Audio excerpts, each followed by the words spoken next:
College vote নিয়ে আলোচনার শুরুতেই তীর ধনুকের হুঁশিয়ারি ছাত্রনেত্রী তথা তৃণমূলের জলপাইগুড়ি মেটেলি পঞ্চায়েত সমিতির সহসভাপতি বিদ্যা বার্লার মন্তব্যকে কেন্দ্র করে সমালোচনার ঝড়। ছাত্র নির্বাচনে পরিকল্পিত অশান্তির আশঙ্কা বিরোধী শিবিরের। বুধবার জলপাইগুড়িতে সংগঠনের বৈঠকে যোগ দেন টিএমসিপি রাজ্য সভাপতি তৃণাঙ্কুর ভট্টাচার্য। সেখানেই কলেজ ভোটে তীর ধনুক নিয়ে নামার হুঁশিয়ারি দেন মেটেলি পঞ্চায়েত সমিতির সহসভাপতি তথা টিএমসিপি নেত্রী বিদ্যা বার্লা। তাতে অশান্তির ইঙ্গিত পাচ্ছে বিরোধী ছাত্র শিবির। যদিও পরে সাংবাদিকদের সামনে তৃণাঙ্কুর স্পষ্ট করে দেন, বিক্ষিপ্ত অশান্তির ঘটনাও যাতে না ঘটে, তবে বিরোধীরা গোল পাকানোর চেষ্টা করতে পারে সেই আশঙ্কা প্রকাশ করেন তিনি। वीडियो कर पड़ा देखिए, अगर हम लोग को अगर जैसे माइंड गेम तो खेलना ही पड़ेगा, साथ ही अगर युद्ध करना पड़े तो युद्ध करने के लिए तो हम लोग रेडी है। और हम लोग का माल कॉलेज का बात है तो हम लोग का पहले भी मैं सुनी हूँ, जब मैं तो शायद कभी इलेक्शन नहीं देखी हूँ, लेकिन सुनने में आया है जो हमारे सीनियर है वो लोग बोलते हैं कि तुम लोग का माल कॉलेज में हम लोग बैकअप सपोर्ट दिए हैं, हम लोग का आदिवासी संगठन तीर धनुष लेके आते हैं, तो वो चीज हम लोग जरूर है और जरूर करेंगे। ये तो हम लोग को कोई बोलने वाला बात नहीं है। तो मैं इतना ही बोलूंगी भैया को, দু চারটে বিক্ষিপ্ত ঘটনাও যাতে না ঘটে তার চেষ্টা করব।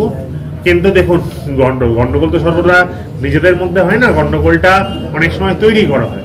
এই আরজি করে গন্ডগোলটাই বাড়ার পেছনে কিন্তু আজকে প্রমাণিত যে এটা নিশ্চিতভাবে কোনো জায়গায় হয়তো কিছু হয়েছে, কিন্তু এই গন্ডগোলটা ভুল পথে চালনা করেছে রামকামের একটা জুরি। মানুষ তাদেরকে রায় দিয়ে দিয়েছে।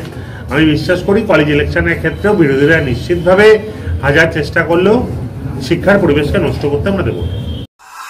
এই ডুয়ার্স অঞ্চলের, চা বাগান অঞ্চলের বলুন বা জলপাইগুড়ি জেলার বিভিন্ন শিক্ষা প্রতিষ্ঠানগুলোতে ছাত্রছাত্রীদের সমস্যা নিয়ে রাজনীতি যদি কোনো দল ছাত্র সংগঠন করে থাকে সেটা একমাত্র এসএফআই।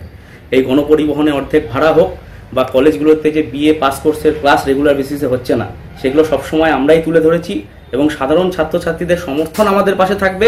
যদি যেরকম বললেন, যদি তারা তীর ধনুক বল্লম নিয়েও আমাদের সামনে দাঁড়ান, আমি মনে করি যে সাধারণ ছাত্রছাত্রীরা সেই প্রতিরোধ গড়ে তুলবেন।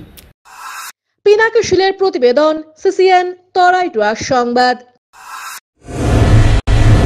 স্বাস্থ্য পরিষেবায় অত্যাধুনিক প্রযুক্তির মেলবন্ধন, বিশ্বস্ত নাম মেডিনা মেডিকেল সেন্টার। আমাদের বহির্বিভাগে রয়েছে উন্নত প্রযুক্তির মাধ্যমে সকল প্রকার ইনভেস্টিগেশনের সুব্যবস্থা। জলপাইগুড়ি শহরে প্রথমবার 96 স্লাইসের অত্যাধুনিক সিটি স্ক্যান ছাড়াও USG, colour Doppler, digital X-ray, ECG, EEG সকল পরিষেবা রয়েছে এখানে। একই ছাদের তলায় মিলবে প্যাথোলজি বিভাগ, যেখানে সব ধরনের রক্ত পরীক্ষা, এফএনএসি এবং বায়োপসি করা হয়। এছাড়াও ইকোকার্ডিওগ্রাফি, হলটার মনিটরিং, এন্ডোস্কোপি, কোলোনোস্কোপি এবং এনসিভি পরিষেবাও রয়েছে। আমাদের বহির্বিভাগে রয়েছে বিশেষজ্ঞ ডাক্তারদের chamber, general medicine, general surgeon, gynaecologist, পেডিয়াট্রি, orthopaedic, dermatologist, ENT, neurologist, cardiologist, oncologist, pulmonologist এবং রিউমাটোলজিস্ট বিভাগ। আমাদের পরিষেবার নতুন সংযোজন ডেন্টাল ক্লিনিক। এখানে দাঁতের সব রকম পরিষেবা দেওয়া হয়।